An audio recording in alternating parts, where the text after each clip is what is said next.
This is The Civil Fleet, the podcast focused on the activist-led refugee rescue and support missions across Fortress Europe. With me, Ben Coles. In today's episode, we're going to speak with Camilla from the refugee rescue organisation SOS Humanity. Camilla tells us about the time the so-called Libyan Coastguard shot at SOS Humanity's rescue ship, the Humanity 1, how it disrupted their rescue mission in the central Mediterranean, and how their actions, the Libyan Coastguard's actions, caused the death of at least one person in March 2024. She also tells us how after that ordeal, the Italian authorities then ordered the Humanity 1 to sail to port thousands of miles away, and how when they finally reached land, the authorities tried to detain the ship because the rescuers apparently disobeyed the Libyan Coastguards, who, remember, shot at them. Crazy situation. Camilla is going to tell us about it all. So before we get into today's episode, I'd like to remind you, like I always do, that the Civil Fleet is not just a podcast, it's also a news blog with stories, exclusives, interviews, and all kinds of things. So go to civilfleet.com to find out more about that. Also, if you like what the Civil Fleet is doing and you'd like to help our grassroots journalism, help us to continue to platform the amazing people that we have had on here, and I've done 55 episodes of this, I can't believe it. But if you'd like to help us to continue to do that, then you can donate a small amount of money, the price of a coffee. You can go to ko-fi.com/civilfleet. That's ko-fi.com. And any donations that you make will be greatly appreciated. Our costs are quite small, so any donations at all would be gratefully appreciated. And if you can't do that, then you can share the Civil Fleet around on social media, tell the podcast, tell your friends about the podcast, post it around, give us a rating on all the apps and stuff. That would be awesome. Right, enough from me. Let's get on with the episode. Let's do this thing, Camilla. Camilla, thank you very much for coming on the Civil Fleet podcast. Yeah, I'm happy to be able to be here. Great. And so Camilla, you are, actually I've forgotten your job title, but I know you work for SOS Humanity. I think you're on the comms team. Is that right? Correct. My job title is communications coordinator. Okay. And then I think a long time ago, we had someone else from SOS Humanity on the podcast. Maybe it was like a year ago. I don't remember. But yeah, it's really good to get you on. We're going to talk about the Libyan Coastguard and the Humanity 1 being detained in Italy. But before we talk about all of that, Camilla, can you tell us a bit about your background, how you got involved in this kind of work? Absolutely. So I never imagined that I would end up doing sea rescue in the central Mediterranean when I started university. So I studied film and TV, and I was working in media already during studying and afterwards as well. But then I realized at some point, just working for advertisement and stuff like this isn't really doing the thing for me. And I just wanted to use my skills and the things that I learned, and especially my energy, for giving to civil society, to give the chance to help people and raise awareness around topics that I think are important. So one of the things, of course, that were in my mind already for several years is the situation in the central Mediterranean and in the Mediterranean in general. And I was always wondering, how could I get involved? How could I use my skill set to support? And 2021, I kind of found myself with all the necessary skills that would be useful for that. So I already had gained some seafaring certificates while I crossed the Atlantic. I had this media background, apparently experience in different fields in media, not just film, but also production and different things. And I also did a climate justice project for an NGO. So also this whole NGO world was also not new anymore. And then I decided I'm just going on a mission with CI4 now. So I went as field media coordinator on board the CI4 21, and that was my first experience. And I thought, well, I will just go there and then I will do my thing and then I will see what happens next. But then I kind of never left it again. I realized that I can really use my skill set there and all my experience that I have to do something good. And especially because thinking about what can I do for people, how can I use the privileges that I have to support people, you always think about, I don't want to go somewhere else, I want to do that where I'm from. And especially the Central Mediterranean and the borders around Europe is a topic. I mean, I'm a European citizen, and this catastrophe is happening right on our doorstep with our politics. And for me, this is something totally difficult just to watch, and it's really good to be able to step up and say, okay, I'm living here and I want to do something against it and about it. And that's how I just decided I continue my support and went on further rotations and decided to just look for a position. And now I'm permanently employed with SOS Humanity already since 22 summer, and I don't plan to do something else for now. That's really great. And so how many missions have you been on with SOS Humanity? Or the ship we should say is called the Humanity One.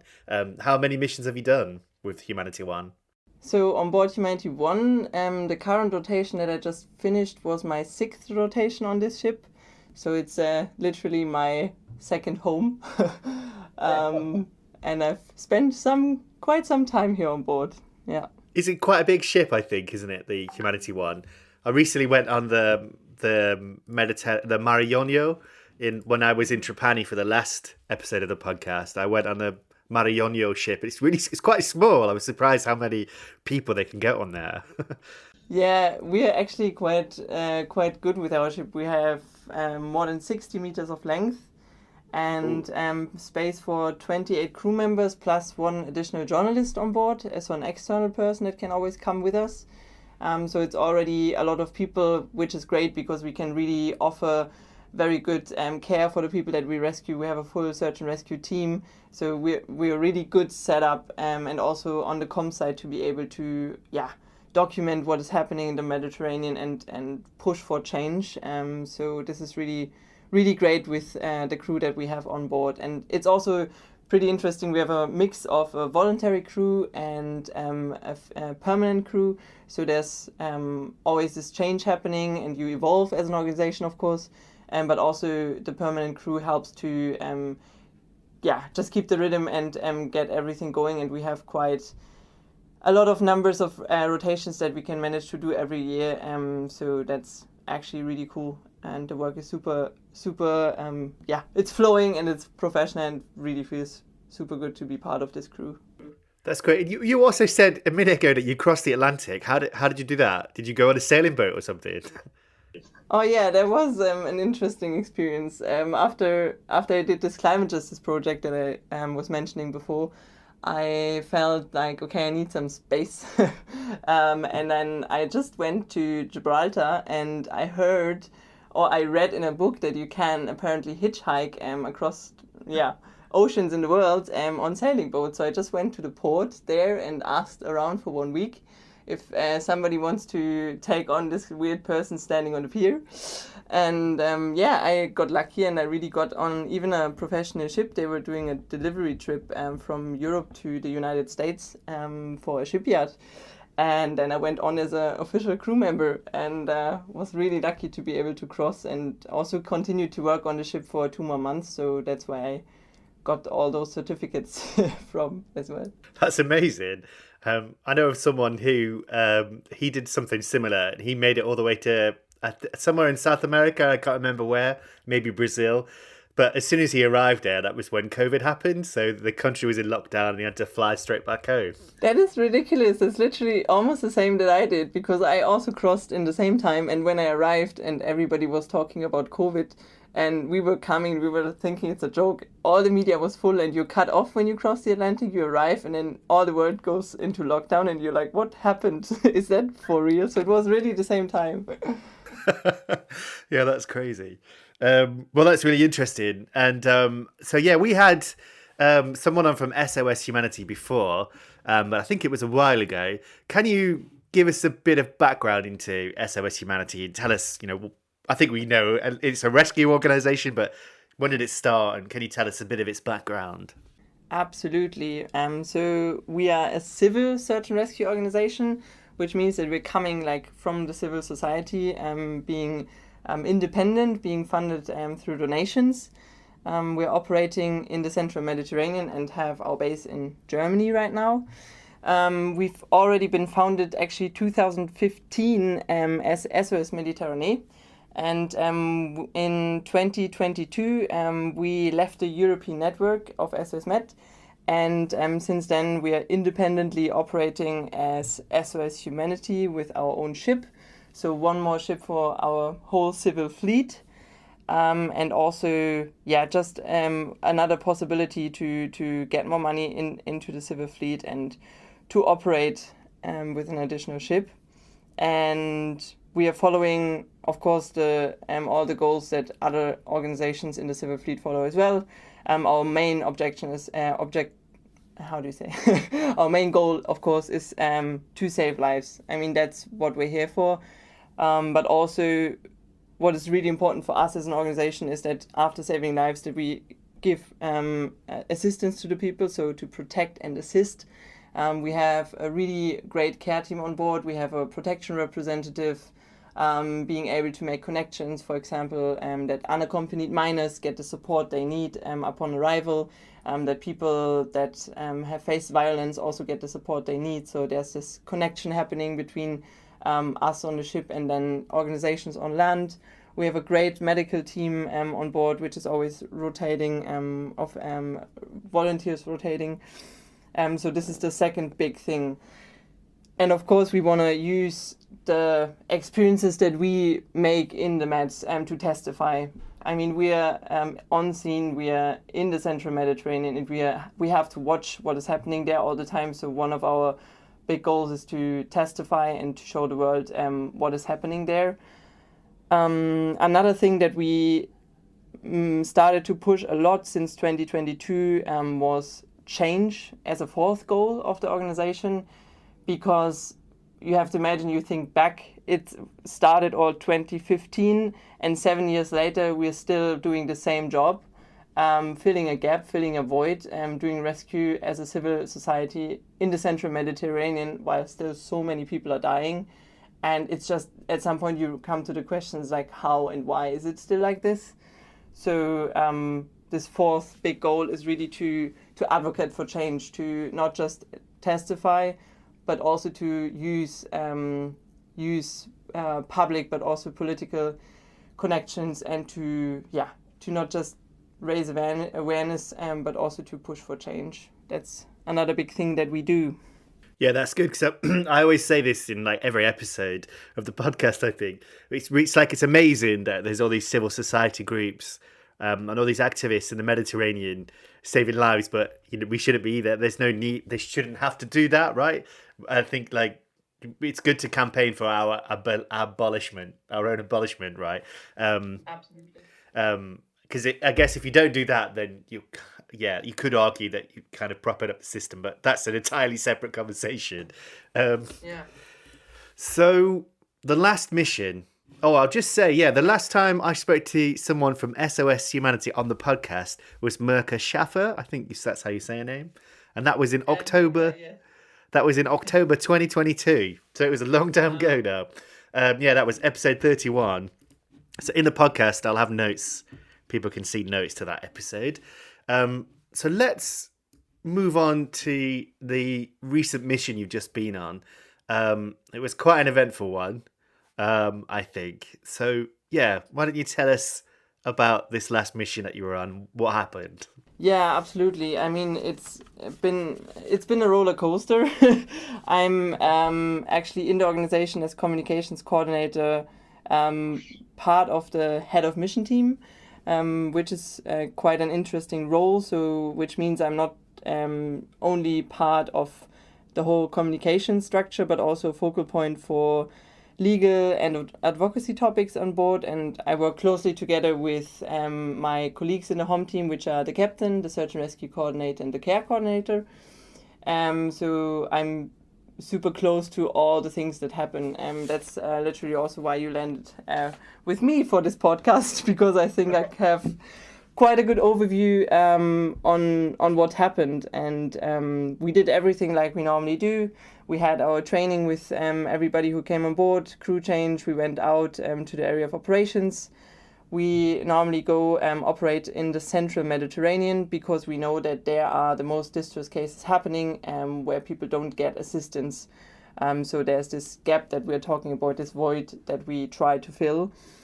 So we went in our area of operation to patrol there. And was this was in this was in early March, right? I think when you left. Yes, early March we went down, and on the 2nd of March already, it was a Saturday, it was two different things happening. So for once we had to witness an interception and were threatened by the so-called Libyan Coastguard, and later on we had a rescue that was violently interrupted by the so-called Libyan Coastguard. So there were two different incidents happening that I have never witnessed like this before. So it was really an intense situation. What happened that in the, shortly before lunchtime, we received a Mayday relay by a Frontex airplane, Eagle 1.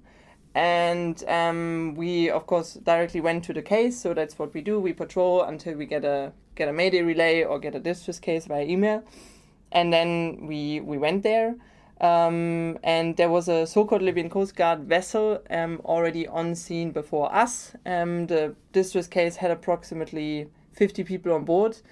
And the so-called Libyan Coast Guard patrol boat, we later found out that it's called Murzuk. They were intercepting the case. And when we were trying to reach them to offer our assistance, because the airplane Seabird were on scene in this moment, and they reported that there were people in the water. So we offered our assistance, and after not receiving an answer for quite some time, they told us to change directly to course 000, so to go north, and that was already quite intense on the VHF. And we started to change course slowly, but continued to offer our assistance, and then they called us on the radio, threatening us, saying, go away quickly, I'm fire gun, and really pushed us to leave the scene, and just threatened to shoot at us on the VHF, so on the long distance radio, which of course forced us to leave the scene. And we also, of course, we informed authorities about this security incident immediately. I mean, we were in international waters offering our assistance, according to international maritime law, to a distress case that was reported, and we got threatened. Yeah, that's crazy. And we had to witness like an illegal pullback, because that's also something. It's not just that the rescue, like that we were threatened, but also the people in distress.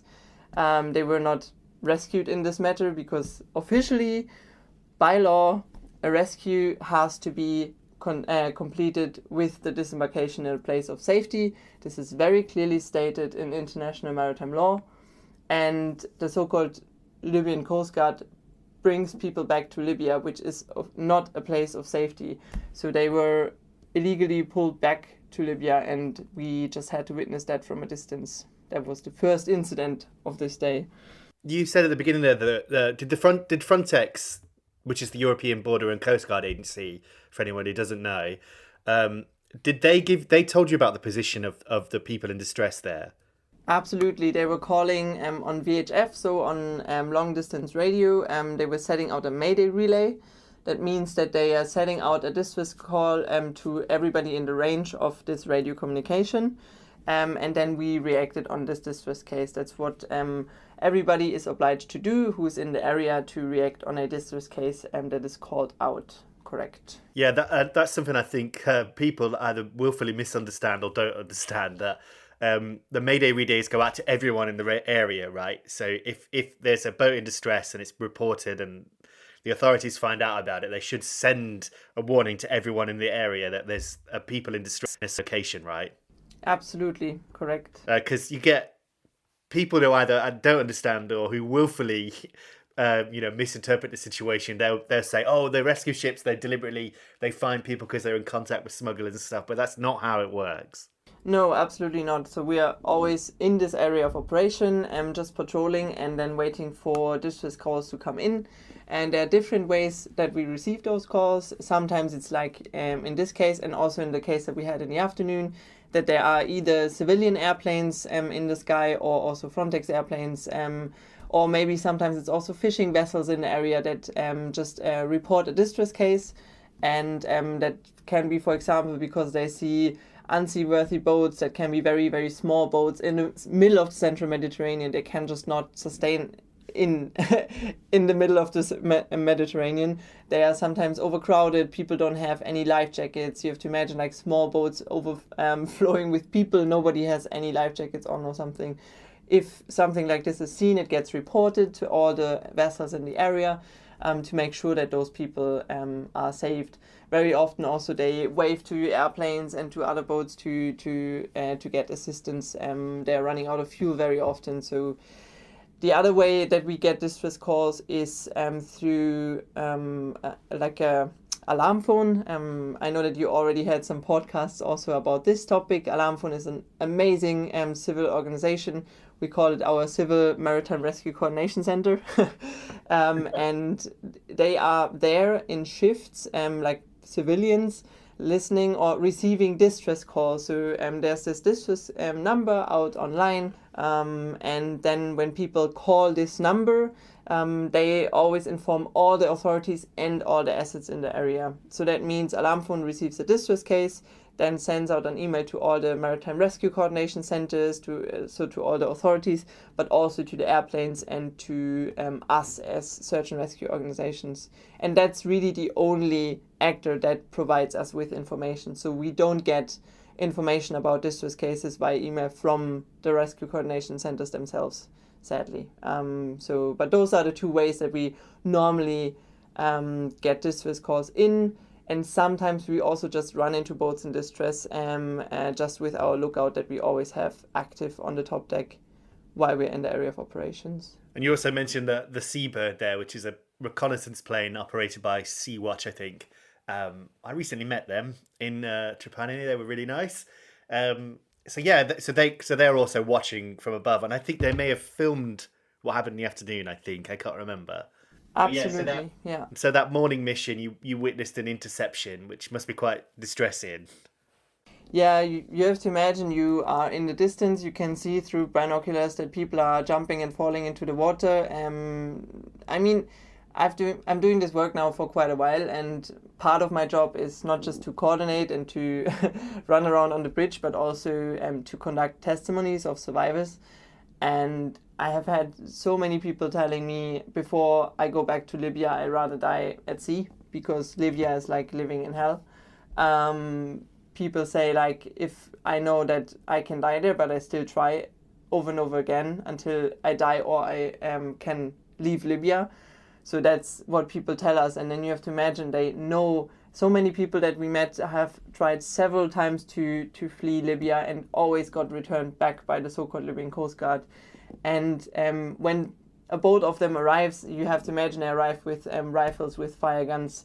They're intercepting the boat very often violently, the boat's in distress.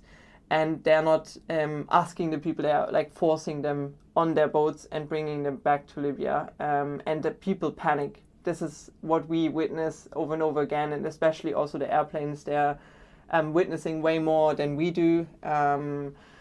And the people just panic when they come because they know, okay, if I go on this patrol boat, I will be back in a detention center. I will be in the danger to face violence. The people are talking about being tortured in Libya, about not having access to food, not being able to leave, so they get detained there, forced to work.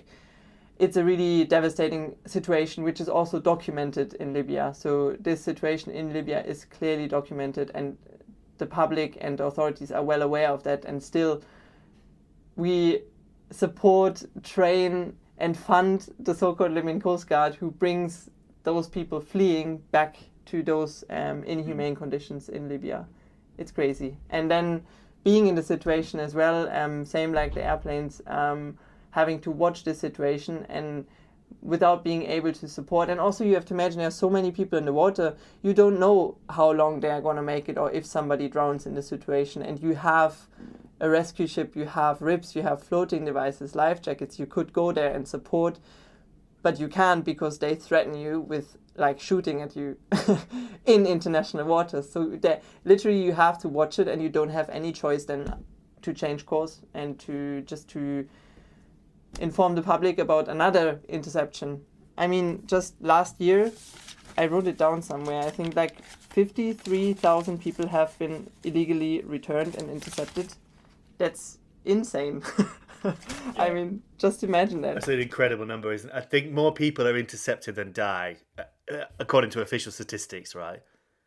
Yeah, absolutely. And then, like, before we'll talk about the second rescue. I know the answer to this question, but I'd just like to ask, in case this is the first time someone's listened to this podcast, why do you call the Libyan Coastguard the so-called Libyan Coastguard? So there's a really good reason. For us, it's a statement because Coast Guard is helping people, is supporting people, and the Coast Guard is not shooting at people, is not violent, and is not reacting against international maritime law, and that's exactly what is happening. The so-called Libyan Coast Guard is shooting at people, threatening them, is forcing them back, is breaking international law, and we cannot call that a Coast Guard, a proper Coast Guard. So that's why we deliberately use so-called to voice this and make it very clear that it's not a functioning proper Coast Guard that we're talking about. Yeah, no, I agree. And like you said, a rescue is not considered finished until the people you've taken from the sea are returned to somewhere safe.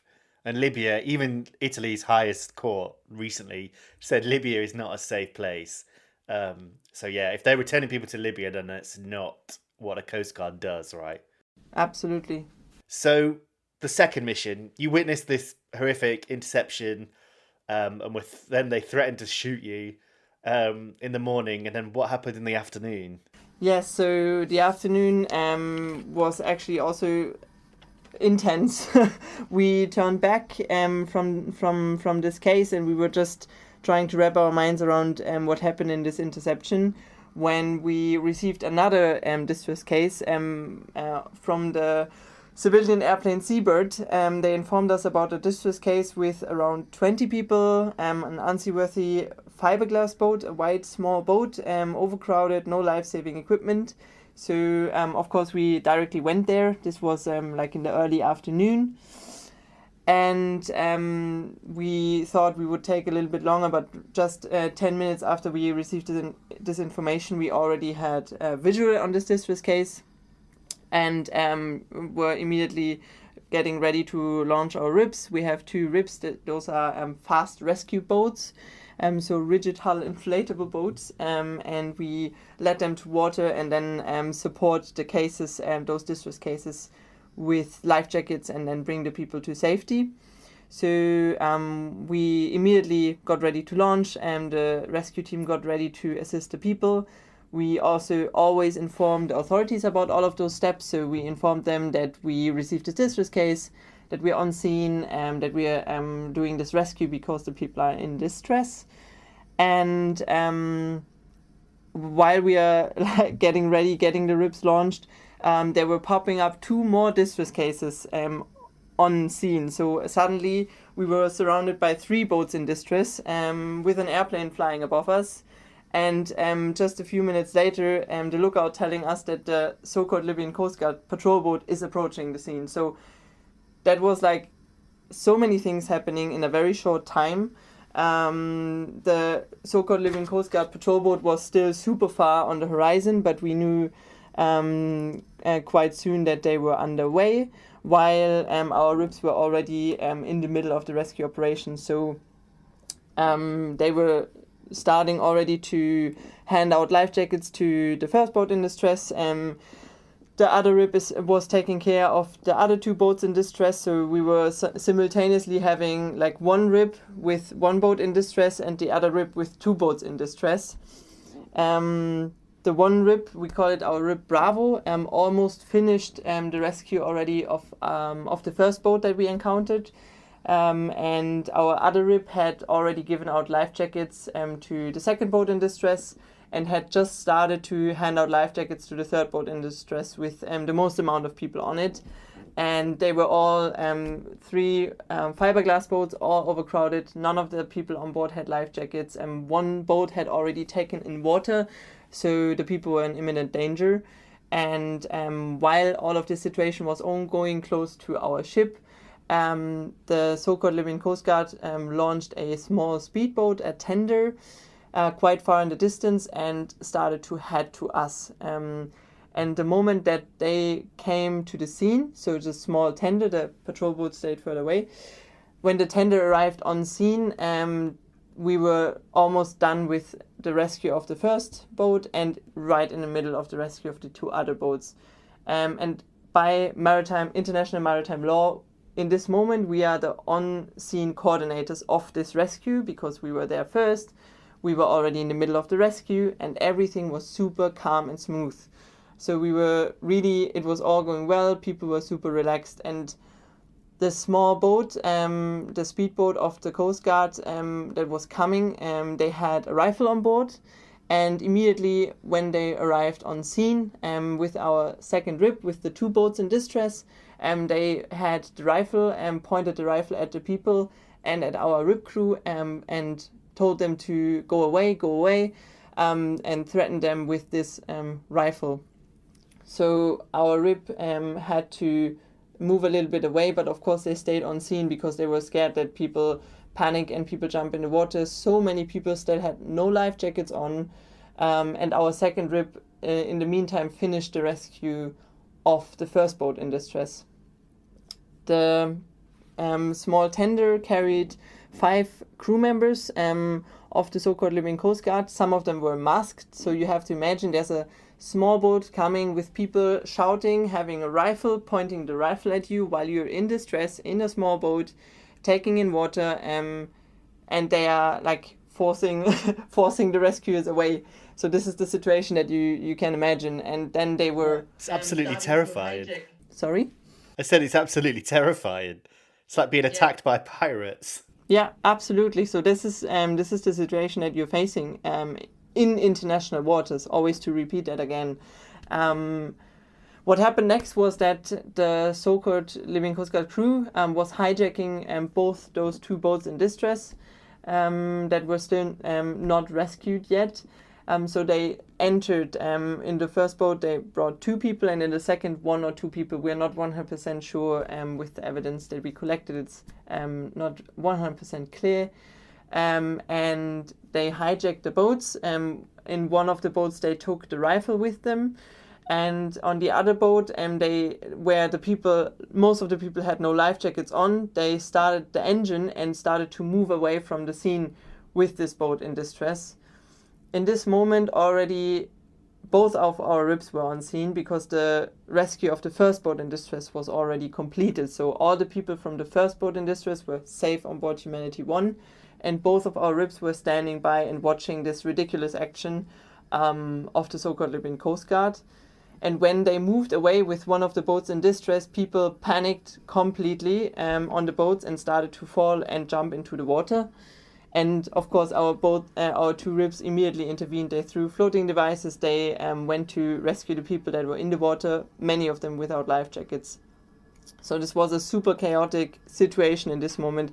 And we're talking about between them arriving and all of those people in the water was like 2 minutes window. So they came, they threatened the people, they entered the boats in distress, they started to move away, and 2 minutes later there were around 20 people in the water between the arrival. So it was a really bad situation. I was watching everything from the bridge, documenting all of that also on pictures. And as the situation was going out of hand, what happened was that one of the crew members of the so-called Libyan Coast Guard fired a shot into the water in the middle, close to the people, close to our ribs. So they really shot into the water. And we heard it on the bridge. Suddenly it's like you hear a gunshot and you're just like, what happens? But it's terrifying. Yeah. It's really bad. But of course, our rib crew, they didn't stop. They were just surrounded by people in the water screaming for help. So they were pulling out people out of the water and continued and shuttled them. So they brought them from the scene to the mothership, to the Humanity 1, and brought them into safety. And when they returned back to support more people and to pull out more people from the water, they got threatened again by the so-called Libyan Coastguard with the rifle, and they were really pointing the rifle at the crew, saying, "Leave the scene, or we will shoot you. Leave the scene." And that's the moment when the captain decided to order them away from the scene, because the danger for the crew was too high, and they had to leave the scene and were forced to leave people behind. That was really, really, really bad. Yeah, and I think I've seen the video. I think the seabird was there filming it from the sky, I think, if I'm not mixing it up, because this has happened a few times in the last couple of weeks, confrontations with the Libyan Coastguards. And you can see a moment where like they shoot into the water. Correct. How were you feeling at that moment? Were you sort of just focused on what was happening, or were you like, shit, this is a war zone? I guess it's a mix of it, but I mean, we come prepared, let's say. Doing this job, you know that it's a crazy situation. This really violent action within our presence is something new that we haven't seen so much since a few years. So that was there before, but it has been calmer and it restarted, and still you are prepared somehow for that. You know that this can happen. So in this moment, I mean, we are all working in an emergency context. So what you do is you just focus on your job.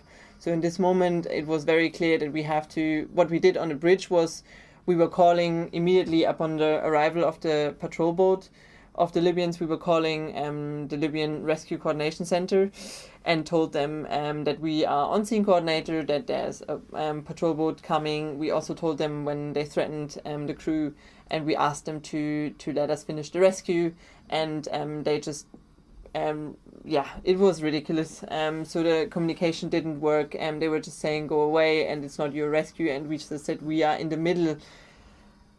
But yeah, so what we do, we try to push on this level, and then the captain called our flag state because he was scared of the safety of our crew, and he called MRCC Bremen because we are a German flagged vessel, and they then told us to leave the scene because this is a dangerous situation. So they advised us to leave the scene immediately, and that was happening at the same minute that the crew got threatened the second time.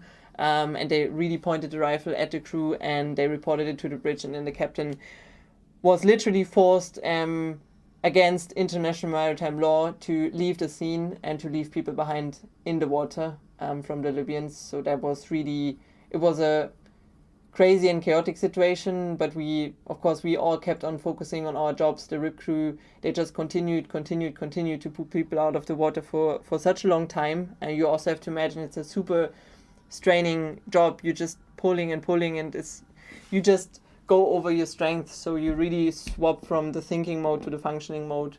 And we did the same on the bridge, documenting everything that happened, writing down everything, making all phone calls that we could, writing all the emails that we could, to try to get support and to make sure that we take the decisions that we have to in this moment, and that was to leave people behind, and that it's really, really bad to take those decisions.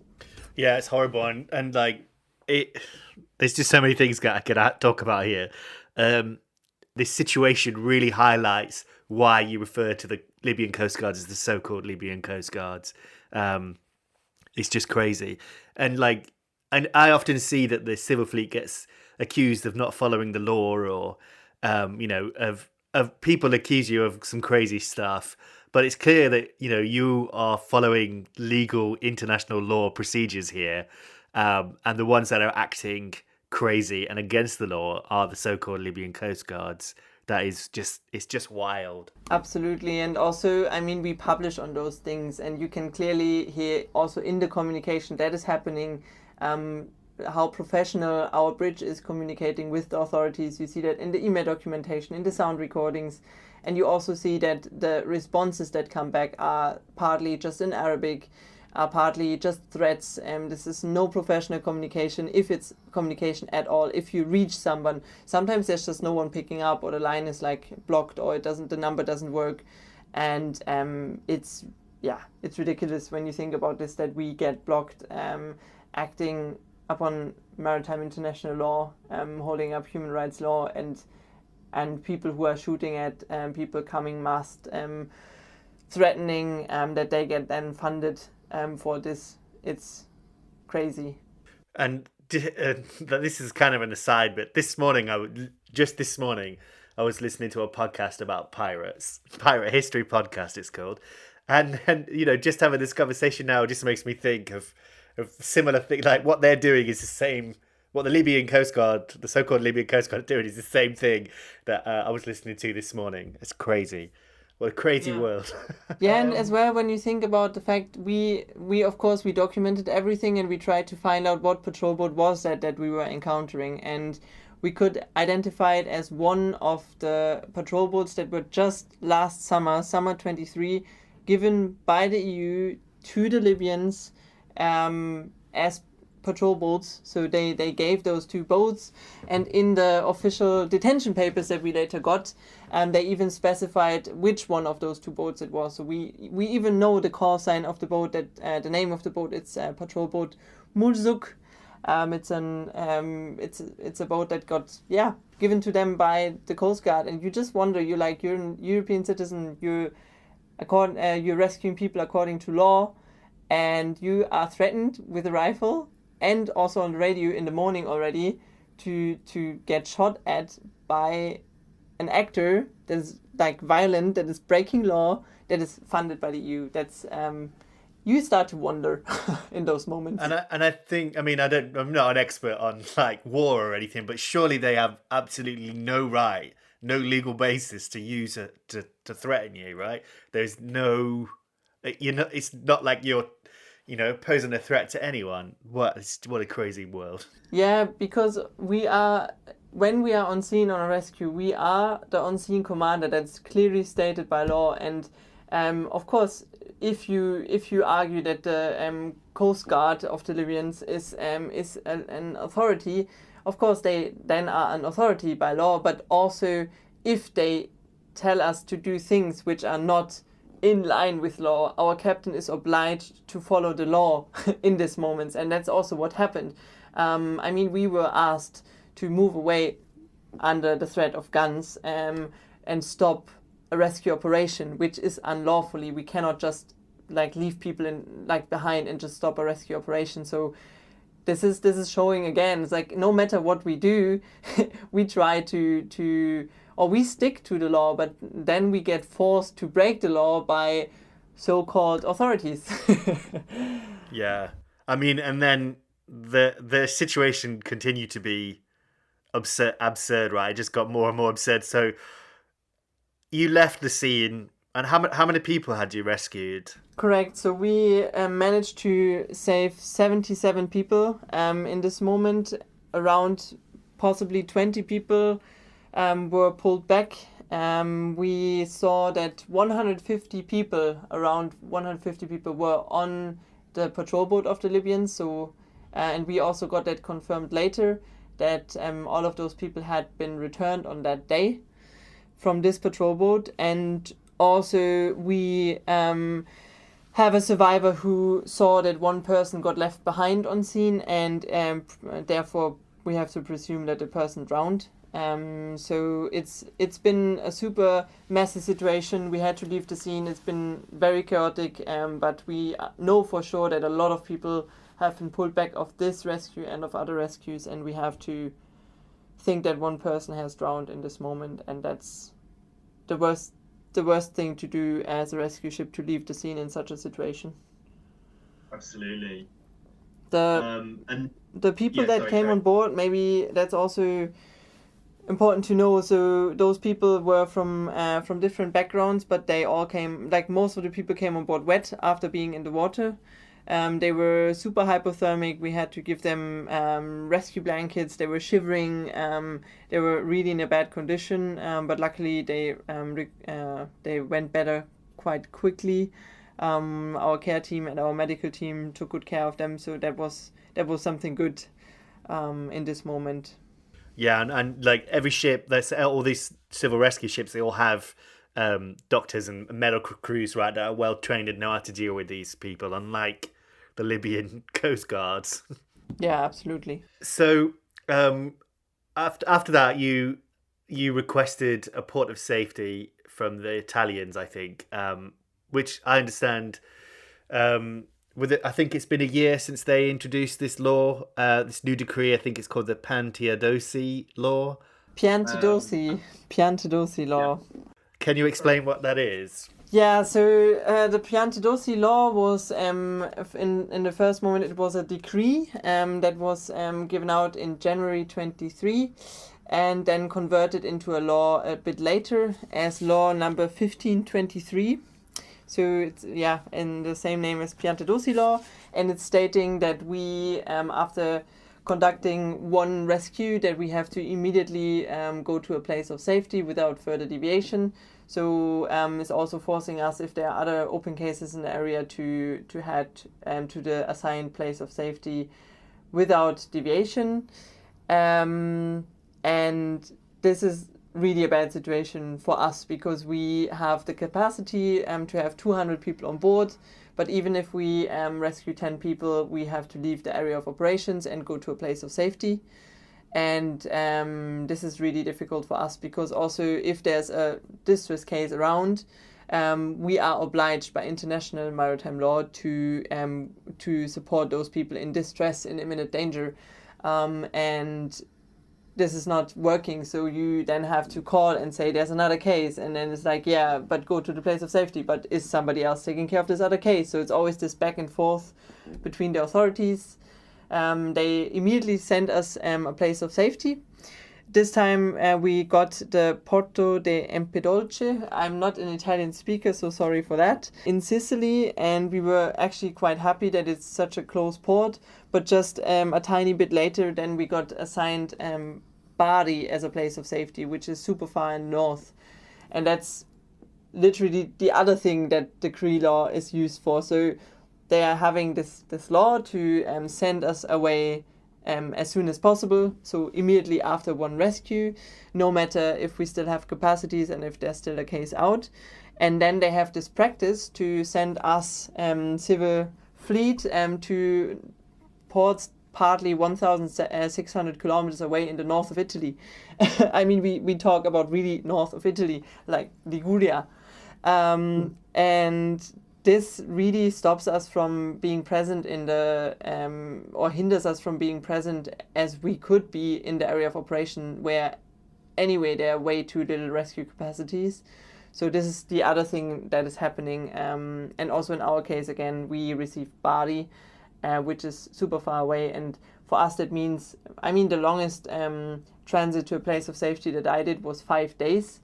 So you have to imagine you go 5 days to northern Italy, you bring the people there, and then you go down 5 days again before you can be back in the area of operations. And this is happening to all civil search and rescue ships. And this is really bad. And you've also, like, the people that you've rescued are probably traumatized.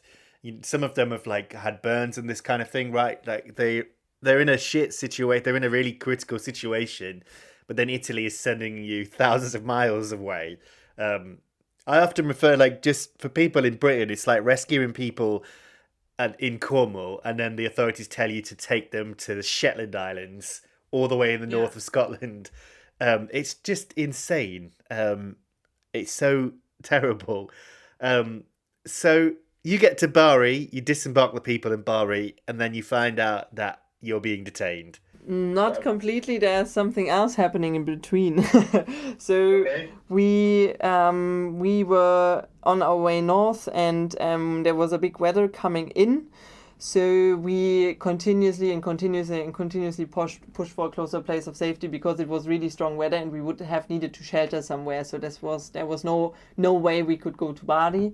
And then we really managed, with pressure also from our German flag state, that we get a closer port of safety, and that was then the port of Crotone in Calabria. So very, very, very lucky that we could then go to a place just 2 days after the rescue.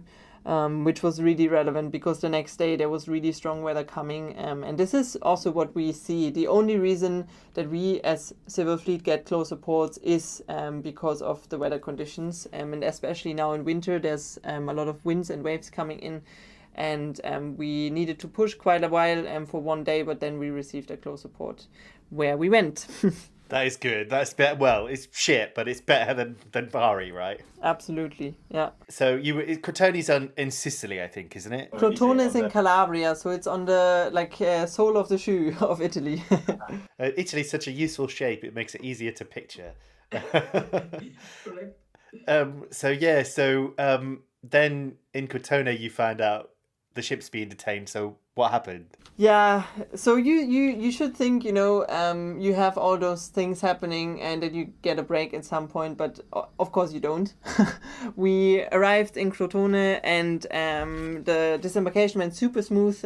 We also realized that we have a very good team on land there, so the officials, the authorities from the medical side are super great, and they really did a very smooth embarkation with less than half an hour for our people. That was great. And then the Guardia di Finanza, the police, and the Guardia Costiera came on board with a lot of people to interrogate our captain. That was in the evening. And then later that night, we got the official detention papers. So they took around about half an hour on our ship to talk to our captain before they decided that we are detained. So the detention was, you have to imagine it's like a piece of paper where it's written in accordance to law 15/2023. So this Piante Dosi law. We are now detained for 20 days and have to pay a fine. And with different accusations that are just false. So what they accused us of is, for one, that we arrived on scene, and with this arrival we caused people to jump into the water, and therefore creating a dangerous situation. That was one of the things they accused us of, but in fact, as we spoke about it before, and as it's also clearly visible in our documentation, our evidence, and in the evidence that Seabird took in the videos, you can in fact see that the Humanity One is first on scene and is in a very calm and controlled rescue. Everything is ongoing and calm, and then the so-called Libyan Coastguard arrives, and that's when the panic breaks out. So we can really clearly see, this is like wrong. It's just wrong, and we can prove it, and we can still get detained, and you just wonder like, how? And the other accusation is that we were not following the instructions of the so-called Libyan Coastguard and the JRCC, so the Rescue Coordination Center in Libya. They told us that we didn't listen to them, but in fact we have to say they were arriving later. The communications from their side, we tried to call them several times, and the communications from their side started while we were already way in the middle of our ongoing rescue, which was calm.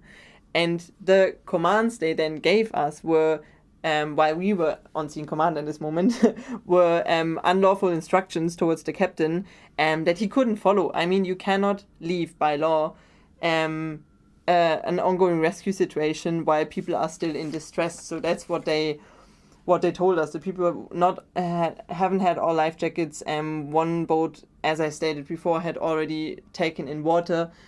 So this is not a situation where you can just go away. And that's also what the captain tried to clarify with the JRCC on phone, to tell them, hey, we cannot leave the scene. There are people in distress. We need to finish this rescue.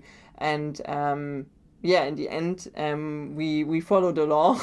They try to make us break the law. They force us away from following the law. And in the end, we get detained for not listening and causing panic and making people jump, which we can just prove wrong. So it's you just sit there and you read that document and you just wonder how that is possible. Yeah, it's crazy. And like, they've clearly just not done any research into it. They've just given you this detention for no reason, basically. That is crazy. And so I think it was around the same 3 ships. I think it was your ship, the Sea-Watch 4 and the CI-4 maybe. I can't remember, but the 3 ships, they got detained around the same time for similar things, right? And then you put out a joint statement, SOS Humanity. Right. Can you tell us about that? Yeah, absolutely. So it was the Sea-Watch 5 with 20 days of detention, the CI-4 with 60 days of detention, and our ship with 20 days. That makes 100 days of detention for the civil fleet within a very short amount of time, issued for, with the background of the same decree and the same reasons, which we could all prove are wrong. And you have to imagine that's 100 days less time in the area of operations to assist people in distress. And this is also not just 3 detentions. This is like in line. Now it's around 20 detentions that have been issued for the civil fleet since January 2023. So this is so much time that we are like held out of this area of operation. And for us in this moment, what was super bad, especially bad, was that we heard that in this time that we got detained, 100 people lost their lives at sea. So you have like this ridiculously fitting matching number. You have 100 days detention and you have 100 people that just died. And we heard about this. There was one case that where a shipwreck happened in front of Libya, and another case where people were for 1 week at sea, and the Ocean Viking, another civil rescue ship, rescued 25 survivors of this boat that was at sea for a week, but 60 people had already died because of thirst and hunger, and they had to throw them in the sea. And you have to imagine you're sitting there on, like in Crotone port, you're detained, and you just hear about that those people have died, and you could have been in the area of operations, you could have been there. So this is like, for us, this was even harder. And of course, yes, we put out a joint statement together as 3 rescue ships and demanded an immediate release of our rescue ships. And also, not just that we put out a statement on that, but also we took legal action. So what we did was we filed a fast-track appeal at the civil court in Crotone on the 11th of March. So it took us, of course, a little bit of time to gather all the evidence, to sort out everything, and to file a proper legal appeal with our advocacy team on land and with our lawyers. So we, as SOS Humanity, appealed against this unlawful detention, and then we were stuck for 1 more week. So in total for 2 weeks in Crotone. And then on the 18th of March, something really, really great happened. The judge in Crotone ruled that the detention was unlawful according to his preliminary assessment. So he immediately freed the Humanity 1 in this moment, and set a final hearing for this case on the 17th of April. This was like a really good moment to then see, hey, there is somebody judging on that within our fast-track procedure. So you have to imagine this legal appeal. If you do a normal legal appeal, this can take months, forever, until this goes through. That's why we go on a fast-track procedure to try to get the ship free as fast as possible, to go back into the area of operation as soon as possible. And that's the reason why we did that, and to get this legal appeal through in the time, because the judge is looking at the evidence that we have and is stating that it's an unlawful detention, this is really, really good to also be able to show that, because we know that we didn't do anything wrong, but to then have also somebody stating that is even better. No, it's really good to see the law working there, actually. It's really good to see that happen. And that was like last week, was it? Today's Saturday. We're recording on Saturday, the 23rd of March. So the 18th of March was like, I don't know, less than a week ago or something, about a week ago. And that's really good. And so you're talking to me from the Humanity 1, right, at the moment? Correct. I'm still on the ship right now. And can you tell us when you're planning to go back to sea, or is that something you need to keep a secret or something? I'm not sure. No, so when we got the detention lifted, we went back at sea, but we just had a few days left of our operation time, because we regularly have to go back to maintenance, and we have to renew some certificates. So we just returned to Augusta, where we are going to have our maintenance period and renewing our certifications for the ship. And right after that, that's happening in April, and right after that we will resume our rescue operations in the Central Mediterranean. That's good. It's good that you'll be back to sea and not have this 20-day delay. And it's also been lifted. The CI has the CI4, do you know, and the Sea-Watch 5, is it 5 or 4? Have they been released from detention as well? As far as I'm aware right now, not. But I'm also not 100% sure. Yeah, I should have looked. I'll look by the time I put this podcast out, and I have a note here about that. So at least one of you are free. I know that the Libyan Coastguard has recently hassled MSF's ship, the Geobarents, and I think there's video footage of that too. So are you nervous that when you go back out to sea that the Libyan Coastguards will be there again?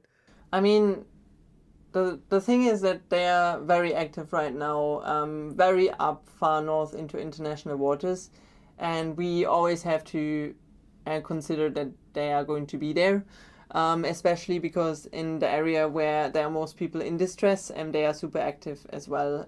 So we are prepared for that. We make sure that we get as much evidence as we can to show the situation, to continue to show the situation, like we did this time, and we just can hope that everything goes well, and that nothing happens. But yeah, we are working in an emergency environment, in a very critical environment, and I think all of us on board are aware of that as well. So my last question, I've got one more question left for this episode. I know we've talked a lot, and it's been really great. But Camilla, was there anything else you wanted to talk about this mission before we do the last big question? I think on the mission we spoke about everything. You can never speak about everything, but we covered a lot. I mean, we could probably keep going for another hour, but in the interest of time, we should get to the last question, I think. So the last question is, I ask everyone this question at the end of the podcast, and I hope to find a ray of hope. So no pressure, but how are you feeling about the future for, not just for yourselves, but for the people on the move and for the other rescue organisations and Europe's political trajectory in regards to people on the move? How are you feeling about it all? Yeah, that's a big question. I mean, starting from the grim situation, maybe it is a grim situation still. It's the violence rising in the Med from the so-called Libyan Coastguard, and it's so many people dying. I mean, 2023 it was 2,498 people at least that got documented that drowned in the Central Mediterranean. 53,000 people that got intercepted and returned back to places where they face human rights violations. It's a really bad situation right on Europe's doorstep. So this is a situation that is really almost unbearable, if you think about it. At the same time, we as civil actors, we get blocked, we get criminalized, while a violent actor like the so-called Libyan Coast Guard gets financed, gets supported, gets training. That is devastating, especially if you think about the fact that the people who suffer from this are the people on the move. It's people that are stuck in Libya, that are fleeing their countries, they're fleeing from war, they're fleeing from insecurities that come with climate crisis, they are fleeing for political reasons, for religious reasons. There are so many people on the move, and Europe is trying to externalize their borders to third countries where there's violence used, where there's human rights violations happening, and the people who suffer from this political situation are the people on the move. So this is the situation that we're having right now, and I think before we're talking about hope, we have to get, in fact, in our minds that this is the situation that we're coming from, and it is a catastrophe right on Europe's borders that is present right now. This is also why our demands are really towards those topics. We demand as an organization that to implement applicable law, so to implement the law of duty of rescue at sea, of a state-coordinated search and rescue effort, and that people are embarked as fast as possible in a place of safety. This is one of our demands, and it should be clear. I mean, this is law, it should be followed. The other thing that we demand is a European search and rescue program. So a program that is working, that whole Europe comes together and makes sea rescue happening and gets it coordinated properly. And as I said before, that we do not cooperate as EU with third countries to prevent migration. We cannot say, oh, we give all of our money and resources to third countries because they didn't sign the Geneva Convention. So, hey, I mean, it's not working like this. We cannot just push our borders outside in a place where our the human rights that we signed for are not valid. So this is something that we demand, and of course to support the civil search and rescue vessels instead of hindering them. This is what we ask for, and with this recent win of this fast-track procedure, of course this is already hope.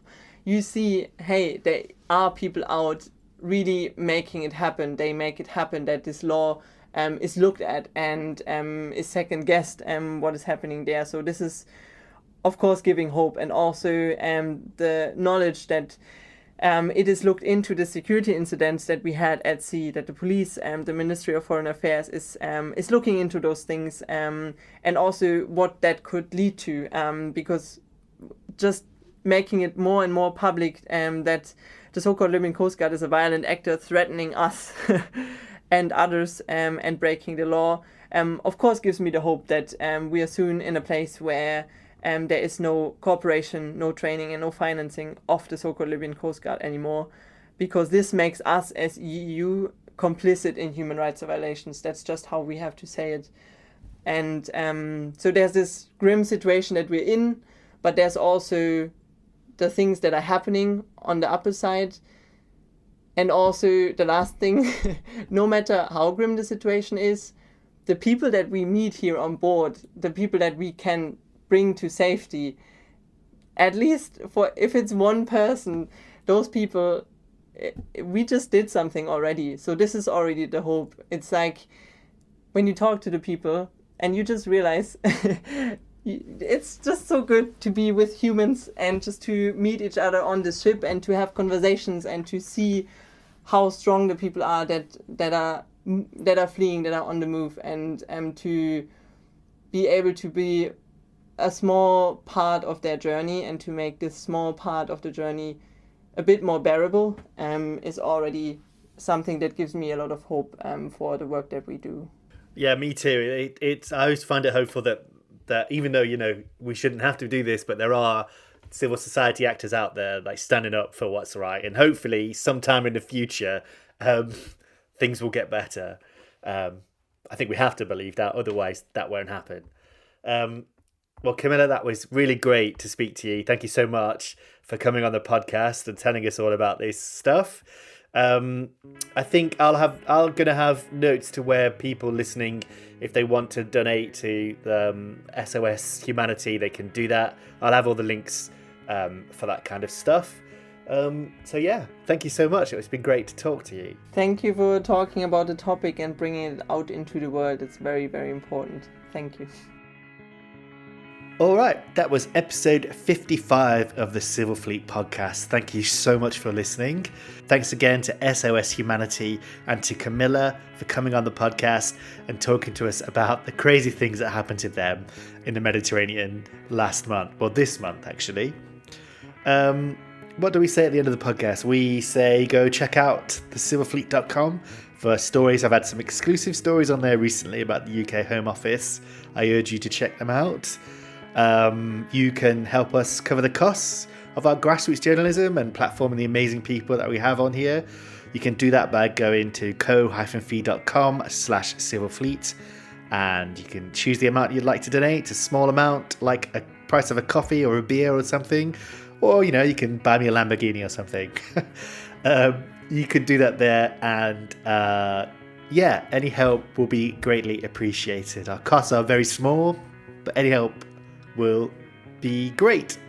You can share the podcast around, tell your friends about it, give us a thumbs up and that kind of stuff. Like and subscribe, as I say, on YouTube. Don't forget the podcast is also on YouTube.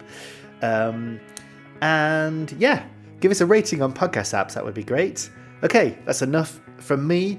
We should have another episode out pretty soon. It's the first time in a while I've got 2 episodes out in 1 month. I'm on a bit of a roll. So until next time, cheers.